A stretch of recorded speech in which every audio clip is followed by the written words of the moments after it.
Okey, ada yang tanya, kalau daftar menjadi rakan niaga Go Greenmatic, kena daftar SSM ke? Sebenarnya tak ada SSM pun boleh kan.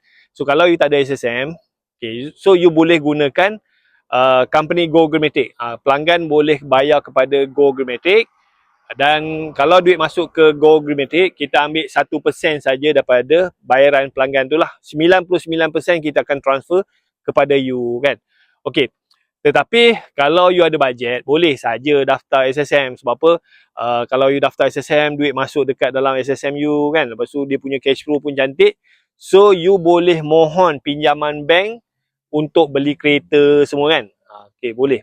Okey, so dia punya jawapan dia, tak wajib ada SSM. Tapi kalau you ada SSM, so you boleh gunakan SSM tu untuk buat pinjaman bank, nak beli kereta ke, mungkin nak beli rumah ke kan. Alright, so saya harap video ni membantu. Like, follow, komen dan share kalau nak belajar macam mana nak buat bisnes kereta dan motor sewa dengan betul. Boleh.